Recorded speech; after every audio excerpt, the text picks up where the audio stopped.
और चलिए सबसे पहले बात करेंगे उत्तर प्रदेश की, जहां यूपी सरकार का यूपी पुलिस को साफ तौर पर निर्देश है और इसी वजह से एक्शन भी अलग अलग जगहों पर देखने को मिल रहा है, क्योंकि साफ जीरो टॉलरेंस की नीति के साथ चलने का निर्देश दे दिया गया है, जिसके तहत अलग अलग जगहों पर अपराधियों के खिलाफ पुलिस एक्शन लेती हुई नजर आ रही है।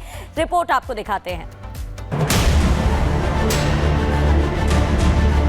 उत्तर प्रदेश में कोई माफिया, जितने दुर्दांत माफिया थे, या तो जहन्नुम में चले गए या फिर प्रदेश छोड़ करके सदैव के लिए मुक्त हो चुके हैं। यूपी की पुलिस अपराधी हो, बदमाश या माफिया, हर किसी का हिसाब करती है।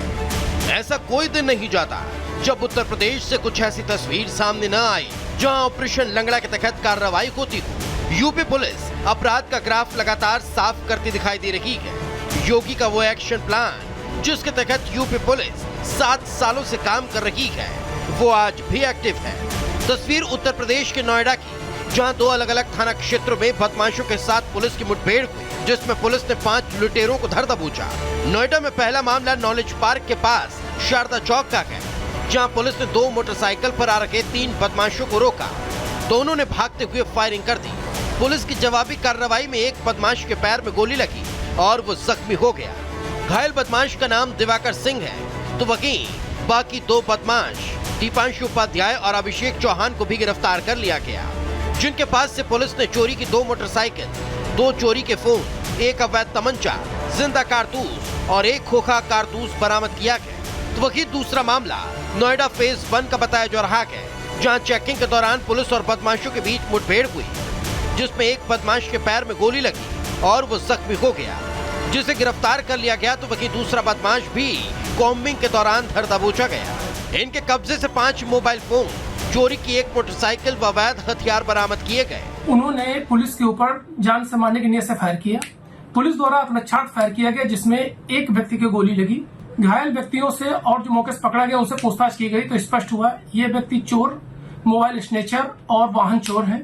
इनके कब्जे से 5 अदद मोबाइल एवं कुछ मोबाइल के पार्ट्स बरामद किए गए।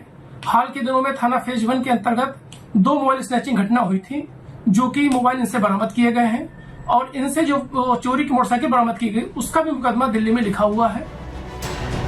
प्रतापगढ़ की तस्वीर में नजर आ रहा ये बदमाश इनामी है, जो एक शातिर गैंगस्टर भी बताया जा रहा है। लेकिन जब योगी पुलिस हिसाब पर उतरी तो इसकी शामत आने में देर न लगी। वाहन चेकिंग के दौरान पुलिस ने बदमाश को रोका और उसने फायरिंग कर दी।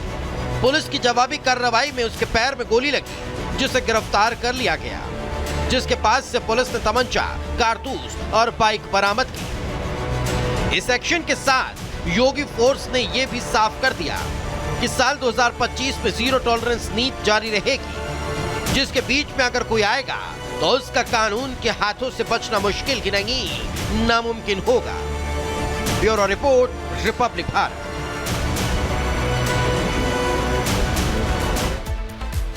तो एक तरफ बसंत पंचमी के मौके पर बड़ी संख्या में लोग गंगा स्नान करने के लिए पहुंच रहे हैं। प्रयागराज में तो संख्या बढ़ती जा रही है लोगों की। इसके अलावा जिन जिन शहरों से मां गंगा निकलती हैं वहां पर बड़ी संख्या में श्रद्धालु गंगा स्नान करने के लिए पहुंच रहे हैं। लेकिन वहीं दूसरी ओर संभल में जिस तरह से सनातन के सबूत मिल रहे हैं, अब बार बार ये मांग उठ रही है कि संभल को तीर्थ नगरी घोषित कर दिया जाए। बात इस पर।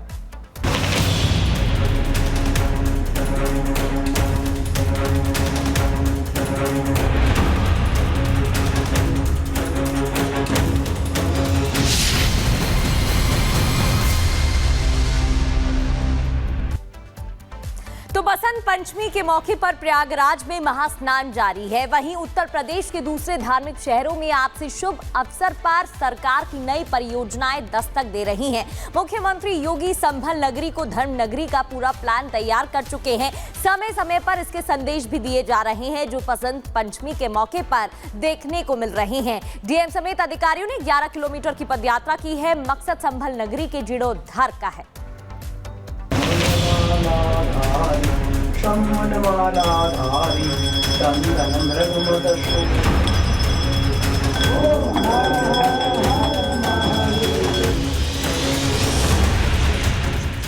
संभल नगरी, जिसका पुराना नाम संभलापुर बताया जाता है, उसका पूर्ण जीर्णोद्धार होने जा रहा है। योगी सरकार की तैयारी अयोध्या और काशी के बाद संभल को नई तीर्थ नगरी बनाने की है। संभल के मंदिरों का स्वरूप बिल्कुल वैसा ही करने की प्लानिंग है जैसा आक्रांताओं के अत्याचार से पहले हुआ करता था। यही संदेश देने बसंत पंचमी के मौके पर डीएम और एसपी निकले और 11 किलोमीटर की परिक्रमा की। पद यात्रा का मकसद लोगों को जागरूक करने के साथ ही धार्मिक महत्व समझाना था।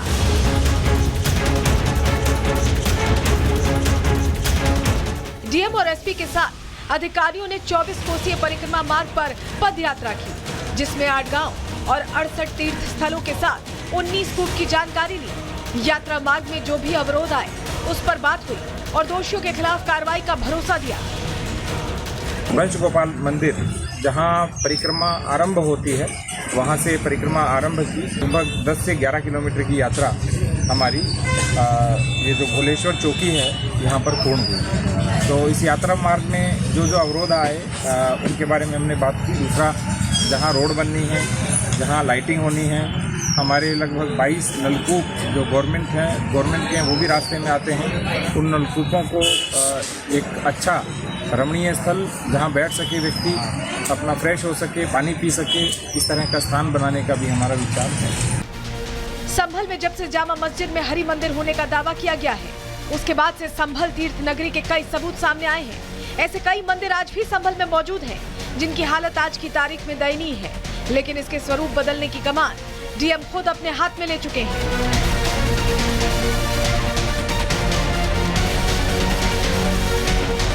ये मैप रूपी तस्वीर तो याद ही होगी आपको, जब संभल में प्राचीन हरि मंदिर की परिक्रमा में बने मंदिरों के सबूत सामने आए थे। संभल में तीर्थ नगरी स्वरूप देने में इसे पहला कदम माना जा रहा है, क्योंकि यहाँ अभी भी कई प्राचीन मंदिर मौजूद हैं, जिनका संभल महात्म्य में जिक्र है। भागीरथी मंदिर, सूर्यकुंड, विष्णु कल्की मंदिर, विष्णुकूप, ये सभी प्राचीन संभल नगरी का गौरव है। अब एक एक कर इनका जीर्णोद्धार होने वाला है। सीएम योगी के प्लान को जमीन पर लाने के लिए, संभल के मंदिरों का स्वरूप प्राचीन काल वाला बनाने के लिए डीएम के साथ अधिकारी जुटे हुए हैं। तैयारी संभल को एक बार फिर से तीर्थ नगरी बनाने की है। Bureau report, Republic Bharat.